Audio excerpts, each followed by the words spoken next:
ಬಸವಣ್ಣ ಈ ಪ್ರಪಂಚಕ್ಕೆ ಕಾಯಕವನ್ನು ಕಲಿಸಿದಾತ ಬಸವಣ್ಣ. ದಾಸೋಹವನ್ನು ಕಲಿಸಿದಾತ ಬಸವಣ್ಣ. ಸಮಾನತೆಯ ತತ್ವವನ್ನು ಸಾರಿದಾತ ಬಸವಣ್ಣ. ಹೀಗಾಗಿ ಯಾವುದೇ ರೀತಿಯ ಜಾತಿ ಭೇದ ಭಾವ ಇಲ್ಲದೆ ಎಲ್ಲರೂ ಆನಂದದಿಂದ ಬದುಕ್ತಾ ಇರತಕ್ಕಂಥ ಭೂಮಿ ಮ್ಯಾಲಿನ ಕೈಲಾಸ ಅದು ಬಸವಣ್ಣನ ಕಲ್ಯಾಣ. ಅಲ್ಲಿ ಒಂದು ಗುಡಿಸಲ, ಆ ಗುಡಿಸಲಲ್ಲಿ ಒಬ್ಬ ತಾಯಿ ಈ ರೀತಿಯಾಗಿ ಆನಂದದಿಂದ ಹಾಡ್ತಾ ಹಾಡ್ತಾ ಹಾಡ್ತಾ ಕಾಯಕವನ್ನು ಮಾಡ್ತಾ ಇದ್ದಾಳೆ. ಈಕೆಯ ಹಾಡನ್ನು ಕೇಳ್ತಾ ಇರತಕ್ಕಂಥ ಅಲ್ಲಿಯ ಜನ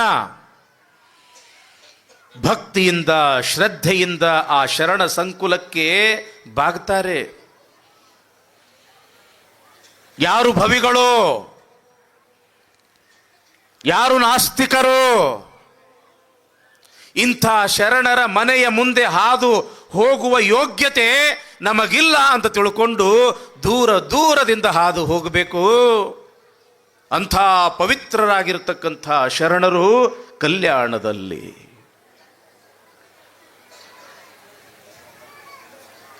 ಬಸವ ಬಸವ ಬಸವ ಅಂತ ಭಕ್ತಿಯಿಂದ ಹಾಡ್ತಾ ಕಾಯಕವನ್ನು ಮಾಡ್ತಾ ಇರತಕ್ಕಂಥ ಆ ತಾಯಿ ಬೇರೆ ಯಾರೂ ಅಲ್ಲ, ಕಲ್ಯಾಣಮ್ಮ. ನೋಡಿ ಎಷ್ಟು ಅದ್ಭುತ ಹೆಸರು ಆ ತಾಯಿ ಹೆಸರು, ಕಲ್ಯಾಣಮ್ಮ. ಜಗತ್ತಿನ ಕಲ್ಯಾಣವನ್ನು ಬಯಸ್ತಕ್ಕಂಥವಳು ಕಲ್ಯಾಣಮ್ಮ. ಸಮಗಾರ ಹರಳಯ್ಯನ ಧರ್ಮಪತ್ನಿ. ಅಲ್ಲಿ ಸಮಗಾರ, ಮಾದಾರ, ಚಮ್ಮಾರ, ಹಾಗೆ ಹೀಗೆ ಅಂತ ಯಾವುದೇ ಒಂದು ಭೇದ ಭಾವ ಕಲ್ಯಾಣದೊಳಗೆ ಉಳಿದಿರಲಿಲ್ಲ. ಯಾಕೆ? ಬಸವಣ್ಣನ ಸಮಾನತೆಯ ತತ್ವದ ಪ್ರತಿಫಲವಾಗಿ. ಈಕೆಯ ಗಂಡ ಸಮಗಾರ ಹರಳಯ್ಯ. ಕಲ್ಯಾಣದ ಶರಣರಿಗೆ ಪವಿತ್ರವಾಗಿರ್ತಕ್ಕಂಥ ಪಾದರಕ್ಷೆಯನ್ನ ಮಾಡ್ತಕ್ಕಂಥ ಕಾಯಕ ಸಮಗಾರ ಹರಳಯ್ಯ. ಒಂದು ದಿವಸ ತಾನು ಮಾಡಿರ್ತಕ್ಕಂಥ ಪಾದರಕ್ಷೆಯನ್ನ ಆ ಶರಣರಿಗೆ ಕೊಟ್ಟು ಮರಳಿ ತನ್ನ ಮನೆಗೆ ಬರ್ತಾ ಇರತಕ್ಕಂಥ ಸಂದರ್ಭ, ಎದುರುಗಡೆ ಯಾರು ಬರ್ತಾ ಇದ್ದಾರೆ ಅಂತಂದ್ರೆ ಭಕ್ತಿ ಭಾಂಡಾರಿ ಬಸವಣ್ಣ. ಶುಭ್ರವಾಗಿರ್ತಕ್ಕಂಥ ಕುದುರೆ, ಆ ಕುದುರೆ ಮೇಲೆ ಕುಳಿತುಕೊಂಡು ಒಂದು ಕೈಯಲ್ಲಿ ಲಗಾಮನ್ನು ಹಿಡಿದು ಹಾದಿಯಲ್ಲಿ ಕಾಣ್ತಾ ಇರತಕ್ಕಂಥ ಆ ಕಲ್ಯಾಣದ ಭಕ್ತರಿಗೆ ಶರಣರಿಗೆ ಯೋಗಕ್ಷೇಮವನ್ನ ವಿಚಾರಿಸ್ತಾ ಅವರಿಗೆ ಅಭಯ ಹಸ್ತವನ್ನು ನೀಡ್ತಾ ಶರಣು ಶರಣಾರ್ಥಿಗಳನ್ನು ಹೇಳ್ತಾ ಬರ್ತಾ ಇರತಕ್ಕಂಥ ಸಂದರ್ಭದೊಳಗ ಸಮಗಾರ ಹರಳಯ್ಯನವರು ನೋಡ್ತಾರೆ, ಎದುರುಗಡೆ ಭಕ್ತಿ ಭಾಂಡಾರಿ ಬಸವಣ್ಣನವರು ಬರ್ತಾ ಇದ್ದಾರೆ. ನನ್ನ ಜನ್ಮ ಸಫಲ ಆಯಿತು ಅಂತ ತಿಳ್ಕೊಂಡು ರಸ್ತೆಯಿಂದ 2 ಹೆಜ್ಜೆ ಹೀಗೆ ಪಕ್ಕಕ್ಕೆ ಸರಿದು 2 ಕೈಗಳನ್ನು ಜೋಡಿಸಿ ಶಿರವನ್ನ ಬಾಗಿಸಿ ಶರಣು ಶರಣಾರ್ಥಿ, ಶರಣು ಏನಂದ್ರು? ಶರಣು ಭಕ್ತಿ ಭಾಂಡಾರಿ ಬಸವಣ್ಣನವರಿಗೆ. ಏನಂದ್ರು ತಂಗಿ? ಶರಣು ಭಕ್ತಿ ಭಾಂಡಾರಿ ಬಸವಣ್ಣನವರಿಗೆ. ಇವರನ್ನು ನೋಡಿರ್ತಕ್ಕಂಥ ಬಸವಣ್ಣನವರು ಸಮಗಾರ ಹರಳಯ್ಯನವರನ್ನು ನೋಡಿ ಅವರು ಕೂಡ ಅಷ್ಟೇ ಪ್ರೀತಿಯಿಂದ ಕರಗಳನ್ನು ಜೋಡಿಸಿ ಶಿರವನ್ನು ಬಾಗಿಸಿ ಶರಣು ಶರಣಾರ್ಥಿ ಹರಭಕ್ತ ಹರಳಯ್ಯನವರಿಗೆ ಅಂದರು. ನೋಡ್ರಿ ಏನಂದ್ರು? ಶರಣು ಶರಣಾರ್ಥಿ ಹರಭಕ್ತ ಹರಳಯ್ಯನವರಿಗೆ. ಎದೆಗೆ 1000 ಬಾಣ ನಾಟಿದಷ್ಟು ನೋವಾಯಿತು. ಯಾರಿಗೆ? ಸಮಗಾರ ಹರಳಯ್ಯನವರಿಗೆ. ಯಾಕ? ಸಮಗಾರ ಹರಳಯ್ಯನವರಂತಾರೆ ಭಕ್ತಿ ಭಾಂಡಾರಿ ಬಸವಣ್ಣನವರಿಗೆ ನಾನು ಶರಣು ಅಂತ ಒಂದಾವರ್ತಿ ನಮಸ್ಕಾರ ಮಾಡಿದ್ರೆ ಇಡೀ ಶರಣ ಸಂಕುಲವನ್ನು ಉದ್ಧಾರ ಮಾಡಿರ್ತಕ್ಕಂಥ ಬಸವಣ್ಣ ಏನಂದ? ನನಗ ಶರಣು ಶರಣಾರ್ಥಿ ಅಂತ 2 ವರ್ತಿ ನಮಸ್ಕಾರ ಮಾಡ್ದ. ಒಂದು ನಮಸ್ಕಾರ ಬಸವಣ್ಣಂದು ಹೆಚ್ಚಾತು.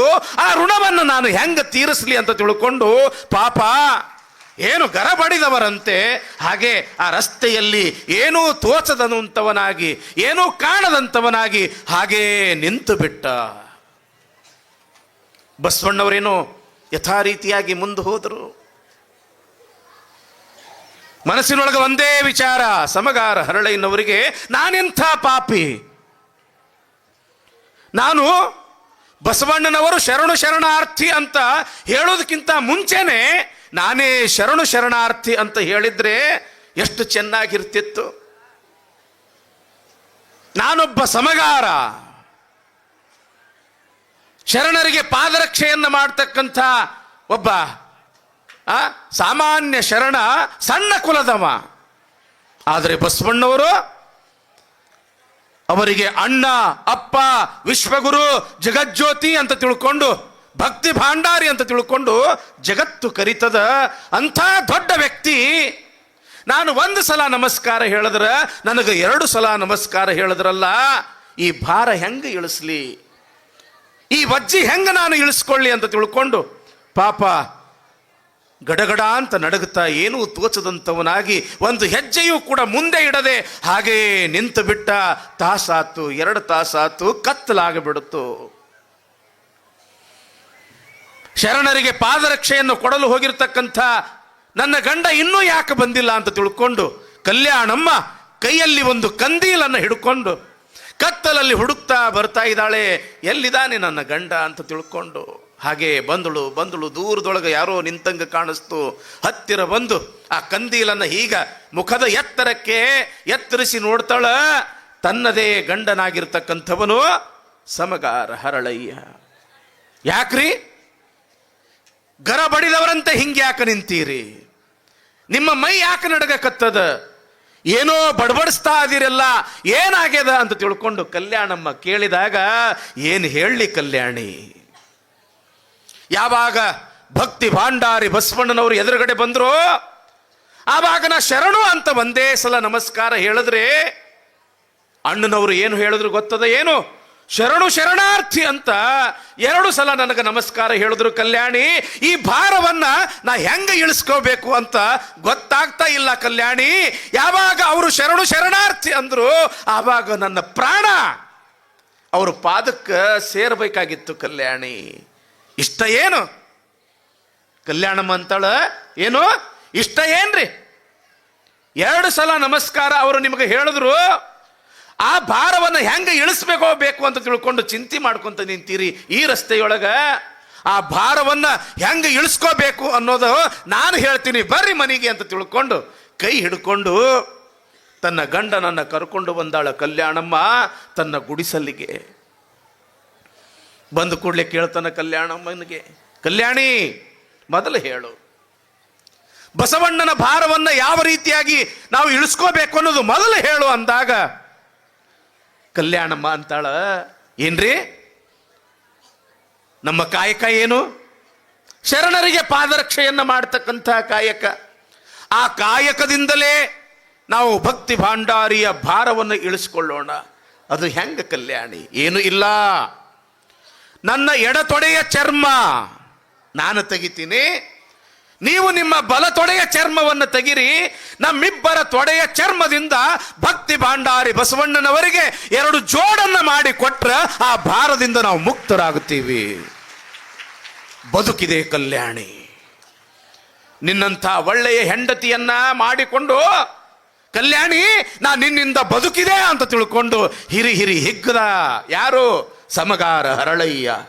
ಆಗಿಂದಾಗಲೇ ಇಬ್ರು ಸ್ನಾನವನ್ನು ಮಾಡಿ ಮಡಿಯಿಂದ ಮಡಿ ಬಟ್ಟೆಯನ್ನು ತೊಟ್ಟುಕೊಂಡು ಬಸವ ಬಸವ ಬಸವ ಅಂತ ತಿಳ್ಕೊಂಡು ಸಮಗಾರ ಹರಳಯ್ಯ ತನ್ನ ತೊಡೆಯ ಚರ್ಮವನ್ನು ತೆಗಿತಾ ಇದ್ದಾನೆ.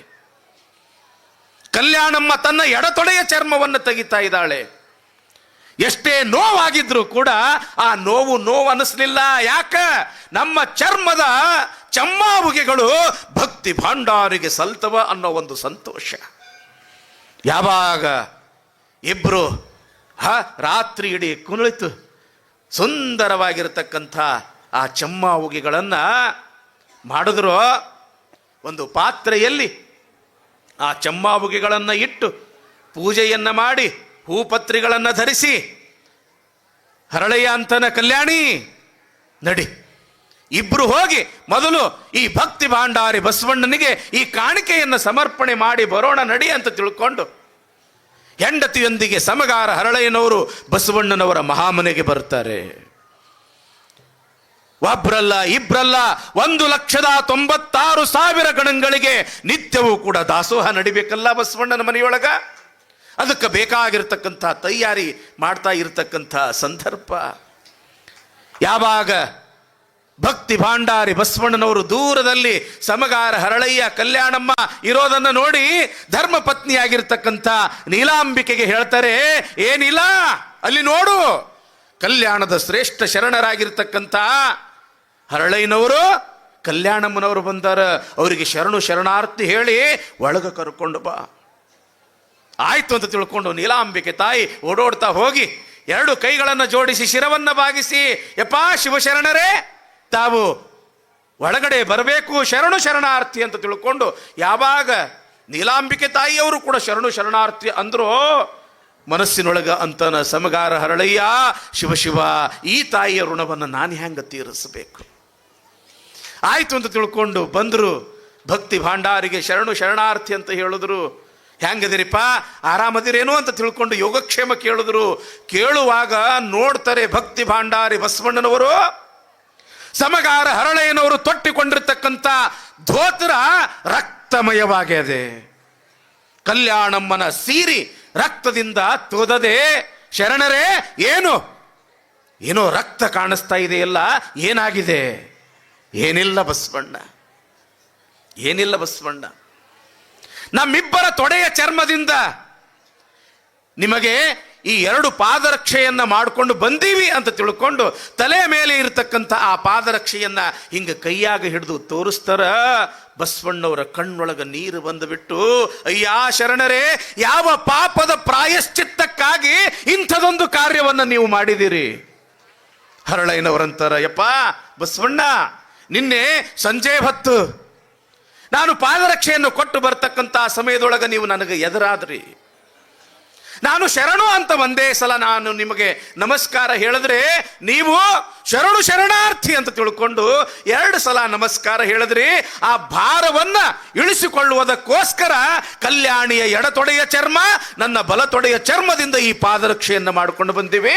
ಇವನ್ನ ತಾವು ಸ್ವೀಕರಿಸಿ ತಮ್ಮ ಪಾದದಲ್ಲಿ ಇವುಗಳನ್ನು ಮೆಟ್ಟಿಕೊಳ್ಳಬೇಕು ಅಂತ ತಿಳ್ಕೊಂಡು ಯಾವಾಗ ಹೇಳಿದ್ರು ಆವಾಗ ಬಸವಣ್ಣವರಂತಾರೆ, ಶಿವ ಸಂಗಮನಾಥ, ಈ ರೀತಿ ನೀವು ಮಾಡೋದು ತಪ್ಪ್ರಪ್ಪ ಅಂತ ತಿಳ್ಕೊಂಡು ಆ ಪಾದರಕ್ಷೆಯನ್ನು ನೋಡಿರ್ತಕ್ಕಂಥ ಬಸವಣ್ಣವರಂತಾರ, ಅವರು ತಮ್ಮ ಕೈಯೊಳಗೆ ಹಿಡ್ಕೊಂಡು ಆ ಪಾದರಕ್ಷೆಯನ್ನು ನೋಡ್ತಾ ಅಂತಾರ, ಸಂಗಮನಾಥ, ಎಂಥ ಪಾದರಕ್ಷೆಗಳಿವು, ಅಯ್ಯ ನಿಮ್ಮ ಈ ಚಮ್ಮಾವುಗೆಗೆ ಈ ಪೃಥ್ವಿ ಸಮಬಾರದಯ್ಯ. ನೋಡ್ರಿ ಬಸವಣ್ಣವರು ಎಂಥ ಮಾತು ಹೇಳ್ತಾರೆ. ಹರಳಯ್ಯನವರೇ, ತಾವೇನು ಅತ್ಯಂತ ಭಯಭಕ್ತಿಯಿಂದ ಈ ಪಾದರಕ್ಷೆಗಳನ್ನು ಮಾಡಿಕೊಂಡು ಬಂದಿದ್ದೀರಲ್ಲ, ಇವು ಎಷ್ಟು ಪವಿತ್ರ, ಎಷ್ಟು ಇದರ ಕಿಮ್ಮತ್ತು ಅಂತಂದ್ರ ಈ ಪೃಥ್ವಿ ಸಮಬಾರದಯ್ಯ, ಈ ಪೃಥ್ವಿಗಿಂತಲೂ ಶ್ರೇಷ್ಠವಾಗಿರ್ತಕ್ಕಂಥದ್ದು ಈ ನಿಮ್ಮ ಚಮ್ಮಾವುಗೆಗಳು. ಇವು ನನಗೆ ಸಲ್ತಕ್ಕಂಥದ್ದಲ್ಲ, ಸಾಕ್ಷಾತ್ ಸಂಗಮನಾಥರಿಗೆ ಸಲ್ಲಬೇಕು ಅಂತ ತಿಳ್ಕೊಂಡು ಆ ಪಾದರಕ್ಷೆಯನ್ನು ತಮ್ಮ ಮಸ್ತಕದ ಮೇಲೆ ಇಟ್ಟುಕೊಂಡ್ರು ಭಕ್ತಿ ಭಾಂಡಾರಿ ಬಸವಣ್ಣವರು. ಯಾವಾಗ ಪಾದರಕ್ಷೆಗಳನ್ನ ಮಸ್ತಕದ ಮೇಲೆ ಇಟ್ಕೊಂಡ್ರು ಭಕ್ತಿ ಭಾಂಡಾರಿ ಬಸವಣ್ಣವರು, ಯಪ್ಪಾ ಬಸವಣ್ಣ, ನೀ ಆ ರೀತಿ ಮಾಡಿ ಮತ್ತಷ್ಟು ಪಾಪದ ಕೂಪದೊಳಗೆ ನನಗೆ ಹಾಕಬೇಡಪ್ಪ. ನಾವು ಸಣ್ಣ ಕುಲದವ್ರಪ್ಪ, ನಾವು ಸಮಗಾರ್ಯಪ್ಪ, ನೀವೋ ಭಕ್ತಿ ಭಾಂಡಾರಿ ಬಸವಣ್ಣನವರು. ಆವಾಗ ಬಸವಣ್ಣವರಂತಾರ, ಏನ್ರಿ ಶರಣರ, ಸತ್ಯ ಶುದ್ಧ ಕಾಯಕವನ್ನ ಮಾಡ್ತಾ ನಿತ್ಯವೂ ಕೂಡ ಶಿವಯೋಗ ಸಾಧನೆಯನ್ನ ಮಾಡ್ತಕ್ಕಂಥ ವ್ಯಕ್ತಿ ಅವನು ಸಣ್ಣ ಕುಲದವ ಅಂತ ಹೆಂಗ ಅನ್ನಕ ಸಾಧ್ಯ ಅದ ಹೇಳ್ರಿ? ಹೊಲೆಗಂಡಲ್ಲದೆ ಪಿಂಡದ ನೆಲೆಗೆ ಆಶ್ರಯವಿಲ್ಲ, ಹೊಲೆಗಂಡಲ್ಲದೆ ಪಿಂಡದ ನೆಲೆಗೆ ಆಶ್ರಯವಿಲ್ಲ. ಯಾವಾಗ ಒಂದು ಮಗು ಜನನ ಆಗ್ಬೇಕಾಗಿತ್ತು ಅಂತಂದ್ರೆ ಅಲ್ಲಿ ತಂದೆ ತಾಯಿ ಕೂಡ್ತಕ್ಕಂಥ ಪ್ರಸಂಗ ಅದು ಒಂದೇ ಅದ. ಸಪ್ತಧಾತು ಸಮಂ ಪಿಂಡಂ ಸಮಯೋನಿ ಸಮುದ್ಭವಂ ಎಂಬುದಾಗಿ ಕಾಶಿ ಕಮ್ಮಾರನಾದ, ಬೀಸಿ ಬಡಿವಾಳನಾದ, ಹಾಸನಿಕ್ಕಿ ಸಾಲಿಗನಾದ, ವೇದವನೋದಿ ಹಾರುವನಾದ, ಕರ್ಣದಲ್ಲಿ ಜನಿಸಿದವರುಂಟೇ ಜಗದೊಳಗೆ. ಏನ್ರಪ್ಪ, ಈ ಜಾತಿಯ ವ್ಯವಸ್ಥೆಗಳು ಬಂದಿದ್ದು ಪರಮಾತ್ಮನಿಂದಲ್ಲ, ಬದಲಾಗಿ ಮನುಷ್ಯರಿಂದಲೇ.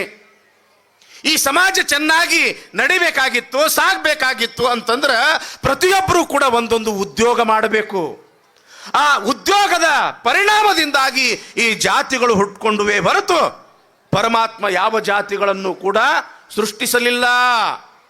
ಕಬ್ಬಿಣವನ್ನ ಕಾಸಿರ್ತಕ್ಕಂಥ ವ್ಯಕ್ತಿ ಕಮ್ಮಾರ ಅಂತ ಅನ್ನಿಸ್ಕೊಂಡ, ಮಣ್ಣಿನಿಂದ ಮಡಿಕೆಗಳನ್ನ ಮಾಡತಕ್ಕಂಥ ವ್ಯಕ್ತಿ ಕುಂಬಾರ ಅಂತ ಅನಿಸ್ಕೊಂಡ, ಬಟ್ಟೆಯನ್ನು ತೊಳಿತಕ್ಕಂಥ ವ್ಯಕ್ತಿ ಮಡಿವಾಳ ಅಂತ ಅನಿಸ್ಕೊಂಡ, ವೇದವನ್ನು ಓದತಕ್ಕಂಥ ವ್ಯಕ್ತಿ ಬ್ರಾಹ್ಮಣ ಅಂತ ಅನಿಸ್ಕೊಂಡ, ಬಂಗಾರ ಬೆಳ್ಳಿಯ ಕಾಯಕವನ್ನ ಮಾಡ್ತಕ್ಕಂಥ ವ್ಯಕ್ತಿ ಏನಂತ ಅನಿಸ್ಕೊಂಡ, ಅಕ್ಕ ಸಾಲಿಗ ಅಂತ ಅನಿಸ್ಕೊಂಡ.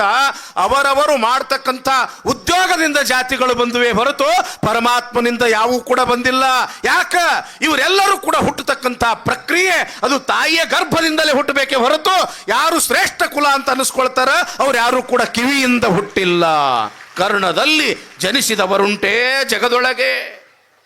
ಹೀಗಾಗಿ ಈ ಜಾತಿ ವ್ಯವಸ್ಥೆ ಎಂಬತಕ್ಕಂಥದ್ದು ಏನದ ಅಲ್ಲ, ಕುಷ್ಠ ರೋಗದಂತೆ ಹರಡಿರ್ತಕ್ಕಂಥ ಈ ಜಾತಿಯ ವ್ಯವಸ್ಥೆ ಹೋಗ್ಬೇಕ್ರಪ್ಪ.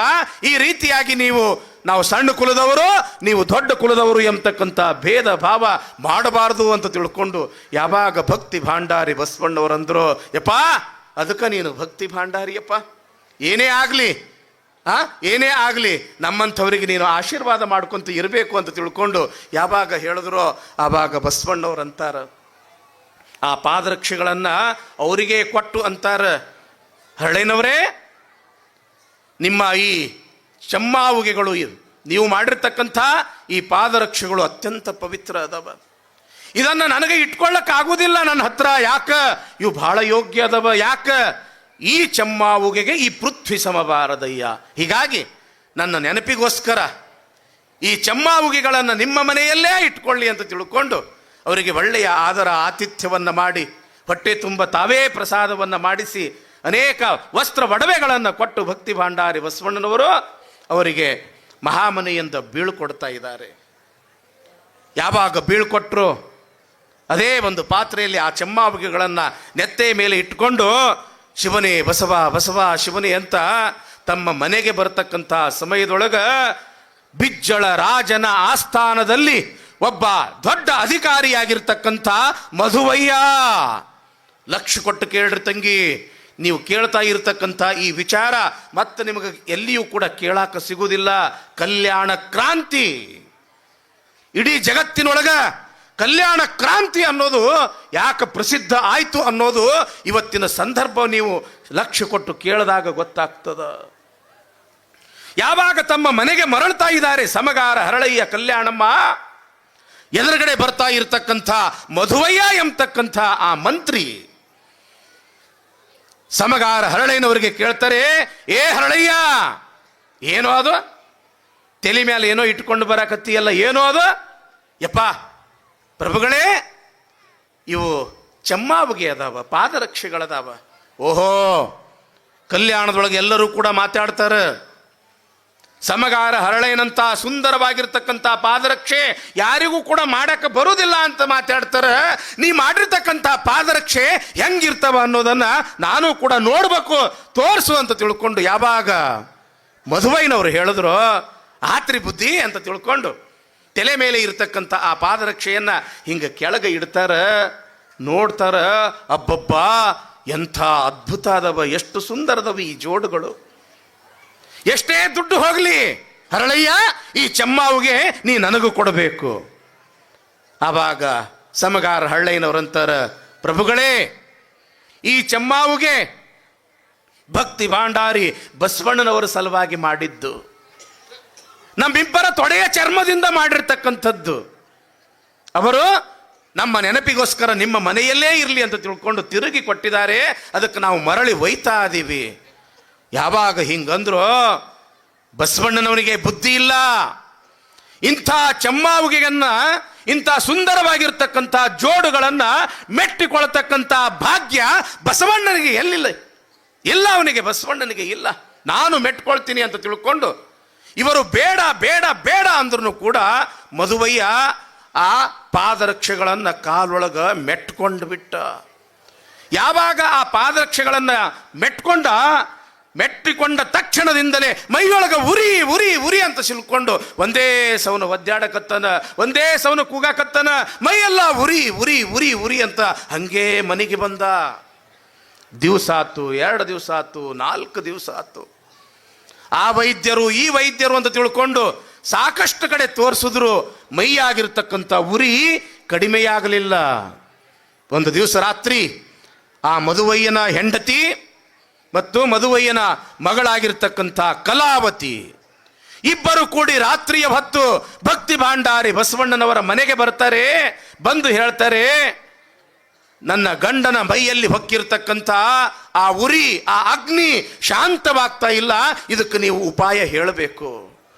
ಆವಾಗ ಭಕ್ತಿ ಭಾಂಡಾರಿ ಬಸವಣ್ಣವರಂತಾರ, ತಾಯಿ, ಸಮಗಾರ ಹರಳಯ್ಯನವರು ಸತ್ಯ ಶುದ್ಧ ಕಾಯಕವನ್ನು ಮಾಡತಕ್ಕಂಥ ಶ್ರೇಷ್ಠ ಶರಣರು. ತಮ್ಮ ತೊಡೆಯ ಚರ್ಮದಿಂದ ಅವರು ಆ ಪಾದರಕ್ಷೆಗಳನ್ನು ಮಾಡಿರ್ತಕ್ಕಂಥದ್ದು. ಅವರ ಶರೀರ ಸಾಮಾನ್ಯ ಶರೀರ ಅಲ್ಲ, ಅದು ಲಿಂಗ ಶರೀರ, ಲಿಂಗ ಶರೀರ. ಅಂಥ ಲಿಂಗ ಶರೀರದಿಂದ ಮಾಡಿರ್ತಕ್ಕಂಥ ಪಾದರಕ್ಷೆಯನ್ನ ಮೆಟ್ಟಿಕೊಂಡ ಕಾರಣಕ್ಕಾಗಿ ನಿನ್ನ ಗಂಡನಿಗೆ ಮೈಯೆಲ್ಲ ಉರಿ. ಆ ಉರಿಯನ್ನ ಕಡಿಮೆ ಆಗ್ಬೇಕಾಗಿತ್ತು ಅಂತಂದ್ರೆ ಯಾವ ಸಮಗಾರ ಹರಳಯ್ಯನವರು ಪಾದರಕ್ಷೆಯನ್ನ ಮಾಡ್ತಕ್ಕಂಥ ಸಂದರ್ಭದೊಳಗ ಪಕ್ಕದೊಳಗೆ ಏನು ನೀರಿನ ಒಂದು ಬಟ್ಟಲ ಇರ್ತದ, ಆ ಬಟ್ಟಲದಲ್ಲಿ ಆ ಪಾದರಕ್ಷೆಯನ್ನು ಹಿಂಗೆ ಮುಳುಗಿಸಿ ಹದ ಮಾಡಿ ಏನು ಪಾದರಕ್ಷೆ ಮಾಡ್ತಾರಲ್ಲ, ಆ ಬಟ್ಟಲದಲ್ಲಿ ಇರ್ತಕ್ಕಂಥ ನೀರನ್ನ ತಂದು ನಿನ್ನ ಗಂಡನ ಮೈಗೆ ಲೇಪಿಸಿದಲ್ಲಿ ಆತನ ಮೈ ಉರಿ ಕಡಿಮೆ ಆಗ್ತದ ಅಂತ ತಿಳ್ಕೊಂಡು ಯಾವಾಗ ಬಸವಣ್ಣವರು ಹೇಳಿದ್ರು, ತಾಯಿ ಹಾಗೇ ಮಾಡಿದಳು. ಯಾರು? ಆ ಮಧುವಯ್ಯನ ಹೆಂಡತಿ ಕಲಾವತಿಯ ತಾಯಿ ಹಾಗೇ ಮಾಡಿದ್ರು. ಯಾವಾಗ ಆ ನೀರನ್ನು ಮೈಗೆ ಲೇಪಿಸಿದ್ರು, ಮೈಯಾಗಿರ್ತಕ್ಕಂಥ ಉರಿ ತಕ್ಷಣವೇ ಕಡಿಮೆಯಾತು. ಮಧುವಯ್ಯನವರು ಕೇಳ್ತಾರೆ, ಏನು, ಯಾವ ಔಷಧಿಯನ್ನು ತಂದು ನನ್ನ ಮೈಯಲ್ಲಿ ಇರ್ತಕ್ಕಂಥ ಈ ಅಗ್ನಿಯನ್ನು ಶಾಂತಗೊಳಿಸಿದೆ ಅಂತ ಕೇಳಿದಾಗ ಯಾವ ಔಷಧಿನೂ ಕೂಡ ಇಲ್ರಿ. ಯಾರ ಚರ್ಮದ ಒಂದು ಆವುಗೆಗಳನ್ನು, ಆ ಪಾದರಕ್ಷೆಗಳನ್ನು ನೀವು ಬೇಡ ಬೇಡ ಬೇಡ ಅಂದರೂ ಕೂಡ ಮೆಟ್ಕೊಂಡಿದ್ರು, ಆ ಶರಣ ಮಾಡ್ತಕ್ಕಂಥ ಆ ಕಾಯಕ, ಆ ಪಾದರಕ್ಷೆಯ ಕಾಯಕವನ್ನು ಮಾಡ್ತಕ್ಕಂಥ ಸಮಯದಲ್ಲಿ ಬಳಸ್ತಕ್ಕಂಥ ಆ ನೀರನ್ನು ತಂದು ನಿನ್ನ ಮೈಗೆ ನಾನು ಲೇಪಿಸಿದ್ದೀನಿ, ಉರಿ ಶಾಂತ ಆಗಿದೆ ಅಂತ ಹೇಳಿದಾಗ ಆವಾಗ ಮಧುವಯ್ಯ ಅಂತನ, ನಾನು ಎಂಥ ತಪ್ಪು ಮಾಡಿದೆ, ನಾನು ಒಬ್ಬ ಬ್ರಾಹ್ಮಣ, ಶ್ರೇಷ್ಠ ಕುಲದವನು, ಅವನೊಬ್ಬ ಚಮ್ಮಾರ, ಕನಿಷ್ಠ ಕುಲದವನು ಎಂಬತಕ್ಕಂಥ ಭಾವನೆಯಿಂದ, ತುಚ್ಛ ಭಾವನೆಯಿಂದ ನೋಡಿದ ಪರಿಣಾಮವಾಗಿ, ಅವನ ಒಂದು ಪಾದರಕ್ಷೆಯನ್ನ ಮೆಟ್ಟಿಕೊಂಡ ಪರಿಣಾಮವಾಗಿ ಇಂಥ ಶಿಕ್ಷೆ ನನಗಾತು. ಶಿವಶಿವ, ಕಲ್ಯಾಣದ ಶಿವಶರಣರು ಅವರೆಂದಿಗೂ ಕೂಡ ಕನಿಷ್ಠರಲ್ಲ, ಅವರೆಂದಿಗೂ ಕೂಡ ಶ್ರೇಷ್ಠರು. ಅವರ ಒಂದು ಕೃಪೆಯಿಂದ ನನ್ನ ಮೈ ಉರಿ ಕಡಿಮೆ ಆಗ್ಯದ ಅಂದ ಬಳಿಕ ನಾನು ಅವರ ಋಣವನ್ನು ಹೆಂಗ ತೀರಿಸಲಿ ಅಂತ ತಿಳ್ಕೊಂಡು ಇಡೀ ರಾತ್ರಿ ಎಲ್ಲ ಮಧುವಯ್ಯ ಮತ್ತು ಆ ಮಧುವಯ್ಯನ ಧರ್ಮಪತ್ನಿ ಇಬ್ಬರು ಕೂಡಿ ವಿಚಾರ ಮಾಡಿ ಮಾಡಿ ಮಾಡಿ ಒಂದು ತೀರ್ಮಾನಕ್ಕೆ ಬರ್ತಾರ.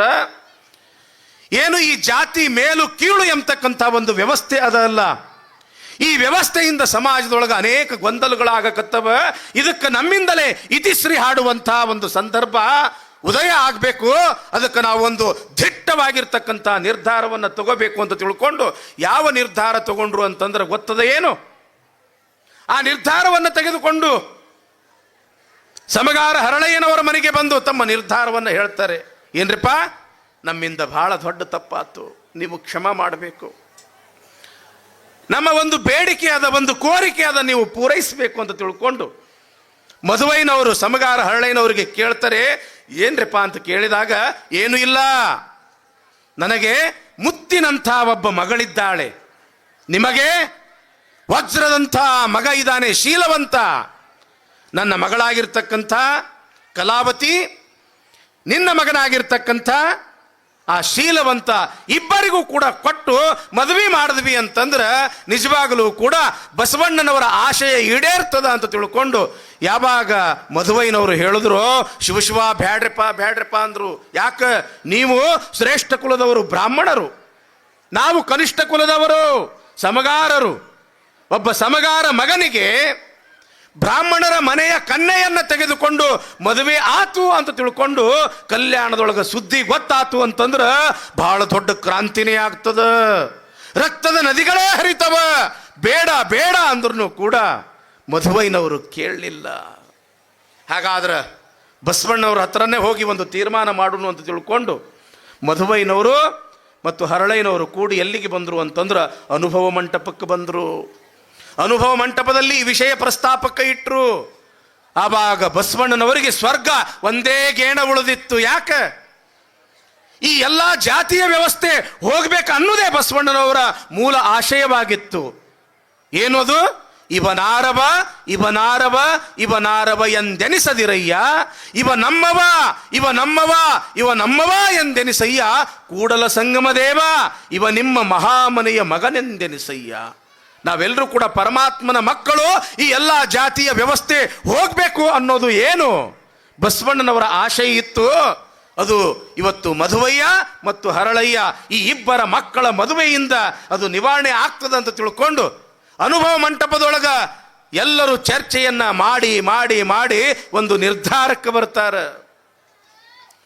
ಈ ಜಗತ್ತಿನ ಜನ ಇದನ್ನು ಅಂತರ್ಜಾತಿ ವಿವಾಹ ಅಂತ ತಿಳ್ಕೊಳ್ಬಾರ್ದು, ಇದು ಸಜಾತಿಯ ವಿವಾಹ ಅಂತಾನೆ ತಿಳ್ಕೊಳ್ಬೇಕು. ಅದಕ್ಕೆ ಒಂದು ಏನು ಉಪಾಯ ಅಂತಂದ್ರೆ ಈಗಾಗಲೇ ಸಮಗಾರ ಹರಳಯ್ಯನವರು, ಕಲ್ಯಾಣಮ್ಮನವರು, ಶೀಲವಂತ ಈ ಮೂವರು ಲಿಂಗವನ್ನ ಕಟ್ಟಿಕೊಂಡು ಇವರು ಲಿಂಗವಂತರಾಗಿದ್ದಾರೆ.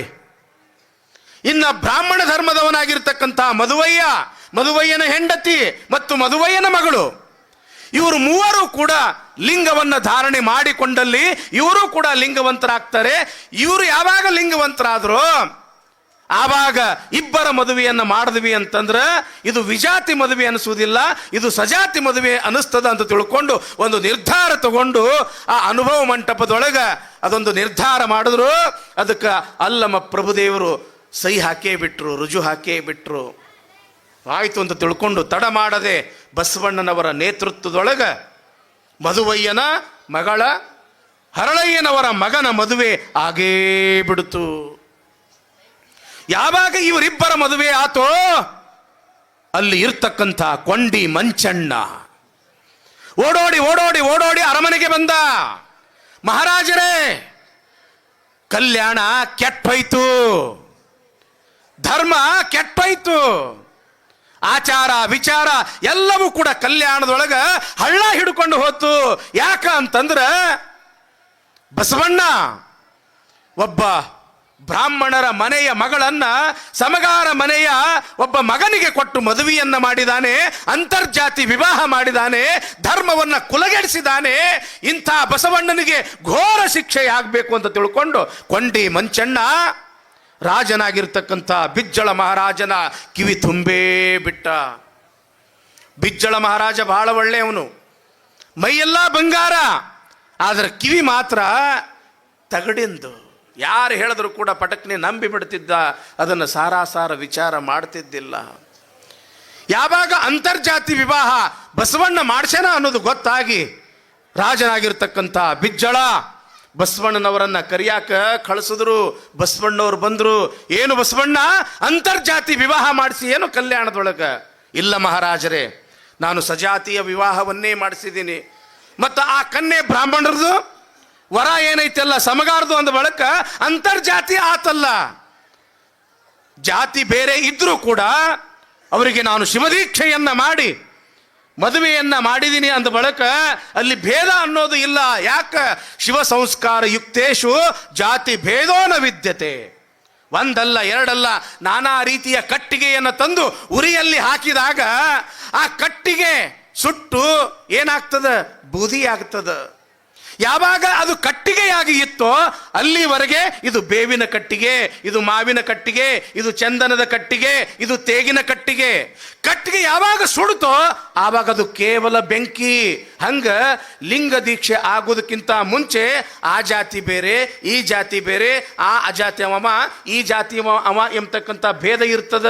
ಯಾವಾಗ ಲಿಂಗ ದೀಕ್ಷೆ ಆತು ಆವಾಗ ಎಲ್ಲರೂ ಕೂಡ ಶಿವಭಕ್ತರೇ, ಲಿಂಗವಂತರೇ ಎಂಬತಕ್ಕಂಥದ್ದು ಅದು ಲಿಂಗವಂತ ತತ್ವ ಹೇಳ್ತದ ಅಂತ ತಿಳ್ಕೊಂಡು ಯಾವಾಗ ಭಕ್ತಿ ಭಾಂಡಾರಿ ಬಸವಣ್ಣವ್ರು ಹೇಳಿದ್ರು, ಏನೇ ಆಗ್ಲಿ ನೀನು ಮಾಡಿರ್ತಕ್ಕಂಥದ್ದು ಇದು ತಪ್ಪೇ ಅಂತ ತಿಳ್ಕೊಂಡು, ಬಸವಣ್ಣ ನಾನು ನಿನಗ ಗಡಿಪಾರಿನ ಶಿಕ್ಷೆಯನ್ನು ವಿಧಿಸ್ತೀನಿ.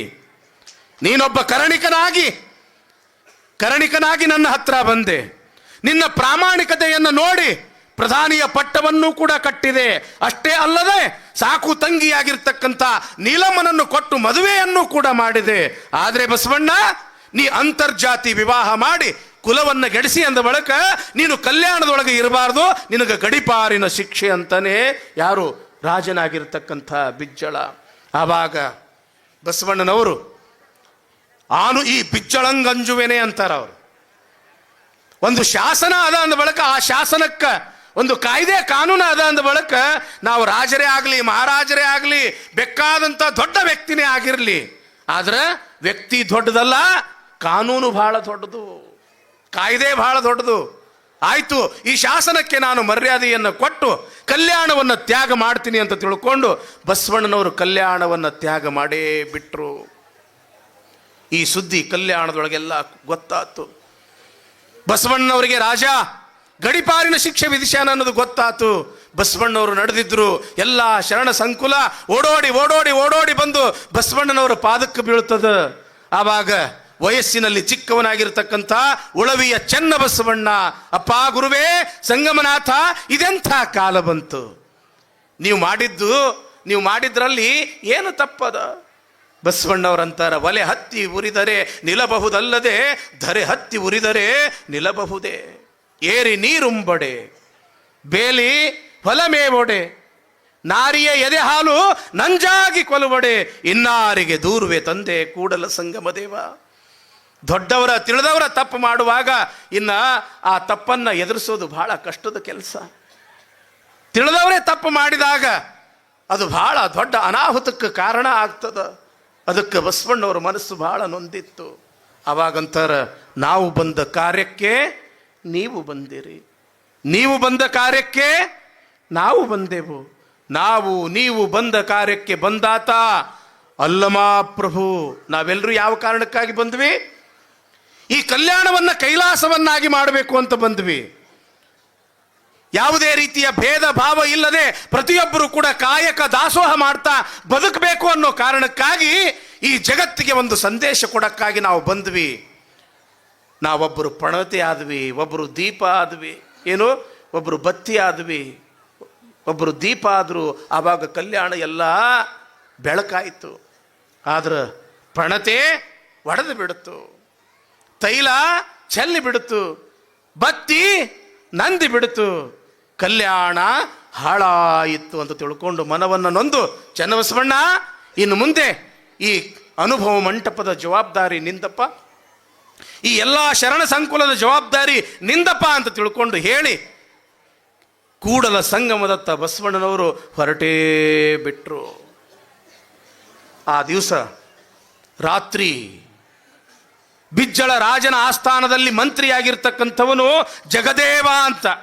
ಕೇಳ್ರಿವ, ಎಷ್ಟು ಅದ್ಭುತ ಅದ ಇದು, ಜಗದೇವ ಅಂತ. ರಾತ್ರಿಯ ಹೊತ್ತು ಮನೆಗೆ ಬರ್ತಾನೆ.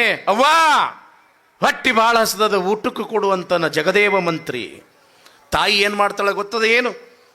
ಮನೆಯ ನಾಯಿಗೆ ಅನ್ನ ಹಾಕ್ತಕ್ಕಂಥ ತಟ್ಟೆಯೊಳಗ ಪಾತ್ರೆಯೊಳಗ ಮಗನಿಗೆ ಊಟಕ್ಕೆ ಕೊಡ್ತಾಳ. ನಾಯಿಗೆ ಉಣಿಸುವ ಒಂದು ತಟ್ಟೆಯೊಳಗ ಏನಂತೀರಿ ನೀವು ಅದಕ್ಕೆ? ಗಂಗಾಳ ಅಂತೀರಿ, ತಾಟ್ ಅಂತೀರಿ, ಏನಂತೀರಿ? ಅದರೊಳಗೆ ಊಟಕ್ಕೆ ಕೊಡ್ತಾಳ. ಆವಾಗ ಜಗದೇವ ಮಂತ್ರಿ ಅಂತನ, ಏನವ ನಾಯಿಗೆ ಊಟಕ್ಕೆ ಕೊಡ್ತಕ್ಕಂಥ, ನಾಯಿಗೆ ಹಾಕ್ತಕ್ಕಂಥ, ನಾಯಿಗೆ ಅನ್ನ ಹಾಕ್ತಕ್ಕಂಥ ಪಾತ್ರೆಯೊಳಗ ನನಗೆ ನೀವು ಊಟಕ್ಕೆ ಕೊಟ್ಟಿಯಲ್ಲ, ಯಾಕ ಅಂತ ತಿಳ್ಕೊಂಡು ಯಾವಾಗ ಜಗದೇವ ಮಂತ್ರಿ ಕೇಳ್ತಾನ, ಆವಾಗ ಆ ಜಗದೇವ ಮಂತ್ರಿಯ ತಾಯಿ ಅಂತಾಳ, ಏ ಜಗದೇವ, ನಾನೊಬ್ಬ ವೀರ ಮಗನನ್ನ, ಶೂರ ಮಗನನ್ನ, ಧೀರ ಮಗನನ್ನ ಹಡೆದಿದ್ದೆ ಅಂತ ತಿಳ್ಕೊಂಡಿದ್ದೆ.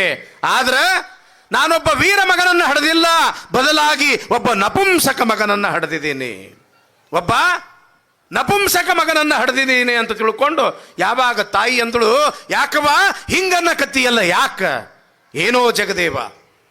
ಭಕ್ತಿ ಭಾಂಡಾರಿಯಾಗಿರ್ತಕ್ಕಂಥ ಬಸವಣ್ಣ ಈ ಕಲ್ಯಾಣದೊಳಗ ಶಿವನ ಬೆಳಕು ಎಂಬತಕ್ಕಂಥದ್ದು ಚೆಲ್ಲದ, ಎಷ್ಟು ಉಪಕಾರ ಕೆಲಸ ಮಾಡ್ದ, ಜಗತ್ತಿಗೆ ಬೆಳಕು ಕೊಟ್ಟ.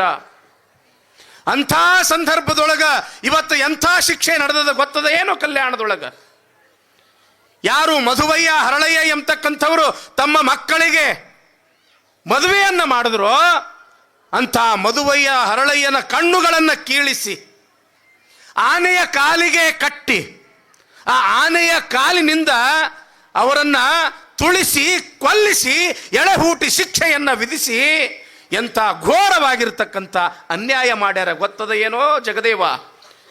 ಬಸವಣ್ಣನವರಿಗೆ ಗಡಿಪಾರಿನ ಶಿಕ್ಷೆ, ಮಧುವಯ್ಯ ಹರಳಯ್ಯ ಮತ್ತು ಯಾರು ಶೀಲವಂತ ಕಲಾವತಿಯರಿಗೆ ಎಳಹೂಟೆ ಶಿಕ್ಷೆಯನ್ನು ವಿಧಿಸಿ ಘೋರವಾಗಿರ್ತಕ್ಕಂಥ ಅನ್ಯಾಯ ಮಾಡ್ಯಾರ. ಇಂಥ ಶಿವದ್ರೋಹ ಕೆಲಸ ಮಾಡಿದ್ರು ಕೂಡ ನೀ ನೋಡ್ಕೊಂತ ನಿಂತಿಯಲ್ಲ ಅಂತ ತಿಳ್ಕೊಂಡು ತಾಯಿ ಯಾವಾಗ ಜಗದೇವ ಮಂತ್ರಿಗೆ ಬೈದಳೋ, ಆಗಿಂದಾಗಲೇ ಜಗದೇವ ಮಂತ್ರಿ ತನ್ನ ಅತ್ಯಂತ ನೆಚ್ಚಿನ ಸೇವಕರಾಗಿರ್ತಕ್ಕಂಥ ಮಲ್ಲ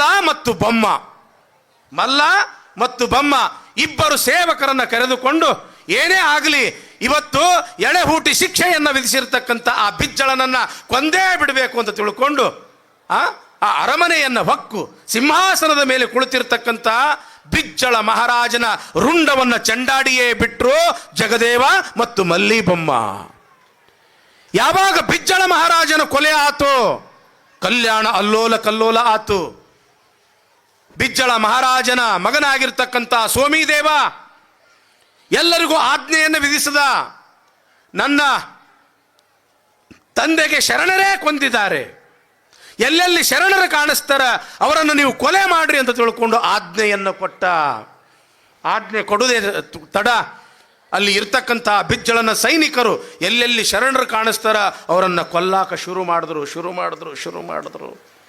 ಯಾವಾಗ ಚನ್ನಬಸವಣ್ಣನವರಿಗೆ ಗೊತ್ತಾತು, ಅಕ್ಕ ನಾಗಾಂಬಿಕೆಗೆ ಗೊತ್ತಾತು, ನೀಲಮ್ಮ ಗಂಗಾಂಬಿಕೆಯರಿಗೆ ಗೊತ್ತಾತು, ಏನೇ ಆಗಲಿ ನಮ್ಮ ಪ್ರಾಣ ಹೋದರೂ ಕೂಡ ಪರವಾಗಿಲ್ಲ, ಈ ಎಲ್ಲ ಶರಣರು ಬರೆದಿರ್ತಕ್ಕಂಥ ವಚನ ಸಾಹಿತ್ಯ ಉಳಿಬೇಕು ಅಂತ ತಿಳ್ಕೊಂಡು ಈ ಶರಣದ ಸಾಹಿತ್ಯದ ಏನು ವಚನ ಕಟ್ಟುಗಳಿದಾವಲ್ಲ ಆ ವಚನ ಕಟ್ಟುಗಳ ಗಂಟನ್ನ ಕಟ್ಟಿ ಅದನ್ನು ಬೆನ್ನಿಗೆ ಕಟ್ಟಿಕೊಂಡು ತಲೆಗೆ ಕಟ್ಟಿಕೊಂಡು ಕೈಯಲ್ಲಿ ಕತ್ತಿಯನ್ನು ಹಿಡ್ಕೊಂಡು ಕೊಡಲಿಯನ್ನು ಹಿಡ್ಕೊಂಡು ಕುಡುಗೋಲ ಹಿಡ್ಕೊಂಡು ತಮ್ಮನ್ನು ಕೊಲ್ಲಲಿಕ್ಕೆ ಬರ್ತಾ ಇರತಕ್ಕಂಥ ಬಿಜ್ಜಳ ಸೈನಿಕರನ್ನ ಕೊಲ್ಲುತ್ತಾ ಅವರ ಜೊತೆಗೆ ಯುದ್ಧವನ್ನ ಮಾಡ್ತಾ ಎರಡು ಗುಂಪುಗಳಾಗಿ ಆ ಶರಣರ ತಂಡ ಒಂದು ಶ್ರೀಶೈಲದತ್ತ ಒಂದು ಉಳವಿಯತ್ತ ಹೊರಟೇ ಬಿಡ್ತು. ಯಾವಾಗ ಬಸವಣ್ಣನವರು ಕೂಡಲ ಸಂಗಮಕ್ಕೆ ಬಂದರೋ ತಮ್ಮ ಜೊತೆಯಲ್ಲೇ ಬಂದಿರತಕ್ಕಂಥ ಹಡಪದ ಅಪ್ಪಣ್ಣನವರಿಗಂತಾರಂತ, ಅಪ್ಪಣ್ಣ ಕಲ್ಯಾಣ ಕಟುಗರ ಕೇರಿ ಆಗ್ಯದಪ್ಪ. ಗಂಗಾಂಬಿಕೆ ಅವಳು ವೀರ ಮಹಿಳೆ, ಅಕ್ಕ ನಾಗಮ್ಮ ಅವಳು ಕೂಡ ವೀರ ಮಹಿಳೆ. ಆದರೆ ಅಪ್ಪಣ್ಣ ನೀಲಾಂಬಿಕೆ ಬಹಳ ಮೃದು ಸ್ವಭಾವದ ಹೆಂಡತಿ, ನನ್ನ ಹೆಂಡತಿಯಾಗಿರ್ತಕ್ಕಂಥವಳು, ಧರ್ಮಪತ್ನಿಯಾಗಿರ್ತಕ್ಕಂಥವಳು ನೀಲಾಂಬಿಕೆ ಬಹಳ ಮೃದು ಸ್ವಭಾವದವಳು. ಅವಳಿಗೆ ಈ ರಕ್ತ, ಈ ಯುದ್ಧ ಬಹಳ ನೋವು ಕೊಡ್ತದ, ಅವಳ ಕಡೆಗೆ ಜೀವ ಬಹಳ ನೆನೆಸಾಕತ್ತದ. ಅಪ್ಪಣ್ಣ ನೀ ಹೋಗಿ ಆ ನೀಲಾಂಬಿಕೆಯನ್ನ ಕರ್ಕೊಂಡು ಬಾ ಅಂತ ತಿಳ್ಕೊಂಡು ಯಾವಾಗ ಬಸವಣ್ಣವರು ಹಡಪದ ಅಪ್ಪಣ್ಣವ್ರಿಗೆ ಹೇಳಿದ್ರು, ಆತು ಅಣ್ಣ, ಆತು ಪ್ರಭುವೇ, ಆತು ನನ್ನಪ್ಪ ಅಂತ ತಿಳ್ಕೊಂಡು ಹಡಪದ ಅಪ್ಪಣ್ಣನವರು ಕಲ್ಯಾಣದ ಕಡೆಗೆ ಮರಳ್ತಾ ಇದ್ದಾರೆ. ನೋಡ್ತಾರ ಕಲ್ಯಾಣ ಕಟುಗರ ಕೇರಿಯಾಗಿ ಬಿಟ್ಟದ, ರಕ್ತ ಸಿಕ್ತವಾಗಿ ಅದ ಕಲ್ಯಾಣ. ಶರಣರು ಎಲ್ಲ ತ್ಯಾಗ ಮಾಡಿ ಅತ್ತ ಇತ್ತ ಚದುರಿ ಹೋಗ್ತಾ ಇದ್ದಾರೆ. ಅಂಥದ್ರಲ್ಲಿ ಅಮ್ಮ ನಿನಗೆ ಬಸವಣ್ಣನವರು ಕರೆದಾರ ಅಂತ ತಿಳ್ಕೊಂಡು ನೀಲಾಂಬಿಕೆಯವರನ್ನ ಕರ್ಕೊಂಡು ಬರ್ತಾ ಇರತಕ್ಕಂಥ ಸಂದರ್ಭ ಹೊಳಿ ತುಂಬಿ ಬಂದು ಬಿಟ್ಟದ. ಸಂಗಮದೊಳಗ ಬಸವಣ್ಣನವರು ಅತ್ತ ತಂಗಡಗಿ ಅಂತ ಬರ್ತದ ನೋಡ್ರಿ ಅಲ್ರಪ್ಪ, ತಂಗಡಗಿ ತನಕ ಹಡಪದ ಅಪ್ಪಣ್ಣವರು ಮತ್ತು ನೀಲಮ್ಮನವರು ಬಂದಿರ್ತಾರ. ದಾಟಿ ಬರಬೇಕು ಅಂತಂದ್ರೆ ಹೊಳಿಯೊಳಗೆ ಸಾಕಷ್ಟು ನೀರು ಇರ್ತದ. ಆ ಸಮಯದೊಳಗೆ ಏನಾಗ್ಯದ ಅಂತಂದ್ರೆ ಭಕ್ತಿ ಭಾಂಡಾರಿ ಬಸವಣ್ಣವರು ಕೂಡಲ ಸಂಗಮನನ್ನ ನೆನಿತಾರೆ. ಏನು ಸಂಗಮನಾಥ? ಬಾ ಮಗನೇ ನಡೆಯಯ್ಯ, ನಡೆ ಮಗನೇ ನಡೆಕಂದ ಬಸವಣ್ಣ, ಪೊಡವಿ ಗದಿಪತಿಯಾಗಿ ಬಾಳೆನ್ನ ಬಸವಣ್ಣ ಅಂತ ತಿಳ್ಕೊಂಡು ಆಶೀರ್ವಾದ ಮಾಡಿ ನನಗೆ ಈ ಭೂಲೋಕಕ್ಕೆ ಕಳಿಸದೆ. ಎಷ್ಟು ಸಾಧ್ಯ ಆಗ್ತದೋ ಅಷ್ಟು ನೀ ಹೇಳಿದ ಪ್ರಕಾರ ನಾನು ಸೇವೆಯನ್ನ ಮಾಡಿದೆ. ನೋಡು, ಇವತ್ತು ಆ ಕಲ್ಯಾಣ ಕಟುಗರ ಕೇರಿಯಾಗ್ಯದ. ನಾನು ಮಾಡಿರ್ತಕ್ಕಂಥ ತಪ್ಪೇನು ಅಂತ ತಿಳ್ಕೊಂಡು ಬಸವಣ್ಣ ದುಃಖ ಮಾಡ್ತಕ್ಕಂಥ ಸಮಯದೊಳಗೆ ಆ ಕೂಡಲ ಸಂಗಮನಾಥ ಲಿಂಗದಿಂದ ಸಾಕ್ಷಾತ್ ಪರಮಾತ್ಮನೇ ಪ್ರಕಟ ಆಗ್ತಾನ. ಸಾಕ್ಷಾತ್ಕಾರ. ಆ ಶಿವ ಭಕ್ತಿ ಭಾಂಡಾರಿ ಬಸವಣ್ಣನವರನ್ನು ಅಪ್ಪಿಕೊಂಡು, ಬಸವಣ್ಣ ನೀನು ಮಾಡಿರ್ತಕ್ಕಂಥದ್ರಲ್ಲಿ ಯಾವ ತಪ್ಪೂ ಕೂಡ ಇಲ್ಲ. ನೀನು ಇಂದು ಮಾಡಿರ್ತಕ್ಕಂಥ ಕಾರ್ಯ ಅದು ಮುಂದೆ ಕೈಗೂಡ್ತದ. ಆ ಕಾರ್ಯಕ್ಕೆ ಇದು ಇಂದು ನಾಂದಿ ಆಗ್ತದ ಬಸವಣ್ಣ, ನೀನು ದುಃಖಿಸಬೇಡ ಅಂತ ತಿಳ್ಕೊಂಡು ಆ ಪರಮಾತ್ಮ ಭಕ್ತಿ ಭಾಂಡಾರಿ ಬಸವಣ್ಣನನ್ನ ತಮ್ಮೊಳಗ ಐಕ್ಯ ಮಾಡ್ಕೊಳ್ತಾನ ಎಂಬಲ್ಲಿಗೆ ಜಯಮಂಗಲಂ ಜಯ ನಮ. ಶಿವ ಹರ ಹರ ಮಹಾದೇವ. ಕರ್ಪೂರ ಹಚ್ಚಿ ಪೂಜೆ ಮಾಡಿ. ಇತ್ತ ಬಸವಣ್ಣನವರು ಕೂಡಲ ಸಂಗಮನೊಳಗ ಐಕ್ಯ ಆಗ್ತಾರ. ಯಾವಾಗ ಇಲ್ಲಿ ಬಸವಣ್ಣನವರ ಐಕ್ಯ ಆದ್ರು ಎಂಬತಕ್ಕಂಥದ್ದು ಅಲ್ಲಿ ತಂಗಡಿಗೆಯಲ್ಲಿ ಇರ್ತಕ್ಕಂಥ ನೀಲಾಂಬಿಕೆಗೆ ಗೊತ್ತಾಗ್ತದ. ಆವಾಗ ಲಿಂಗ ಪೂಜೆಯಲ್ಲಿ ಇರ್ತಕ್ಕಂಥ ನೀಲಾಂಬಿಕೆ, ನೋಡು ನೋಡು ನೋಡು ನೋಡು ನೋಡು ಲಿಂಗವೇ, ನೋಡು ಬಸವಯ್ಯನವರು ಮಾಡಿದಾಟವ, ಅಲ್ಲಿಗೆ ಎಮ್ಮನ್ನು ಬರಲು ಹೇಳಿದರು. ಆದ್ರೆ ನಾವು ಬರೋದಕ್ಕಿಂತ ಮುಂಚೆನೆ ಅವರು ಸಂಗಮನೊಳಗ ಐಕ್ಯ ಆದ್ರು. ಅಲ್ಲಿರ್ತಕ್ಕಂಥ ಸಂಗಮ ಇಲ್ಲಿಲ್ಲೇನು ಅಂತ ತಿಳ್ಕೊಂಡು ಲಿಂಗವನ್ನ ನೋಡ್ತಾ ನೋಡ್ತಾ ನೀಲಾಂಬಿಕೆಯು ಕೂಡ ಅಲ್ಲೇ ಲಿಂಗೈಕ್ಯಳಾಗಿ ಬಿಡುತ್ತಾಳ. ಯಾವಾಗ ನೀಲಾಂಬಿಕೆಯವರು ಐಕ್ಯ ಆದರು, ಆವಾಗ ಇನ್ನ ತಂದೆ ತಾಯಿಯ ಸ್ವರೂಪದಲ್ಲಿ ಇರ್ತಕ್ಕಂಥ ಬಸವಣ್ಣವರು ಐಕ್ಯ ಆದರು, ನೀಲಾಂಬಿಕೆಯು ಐಕ್ಯ ಆದರು.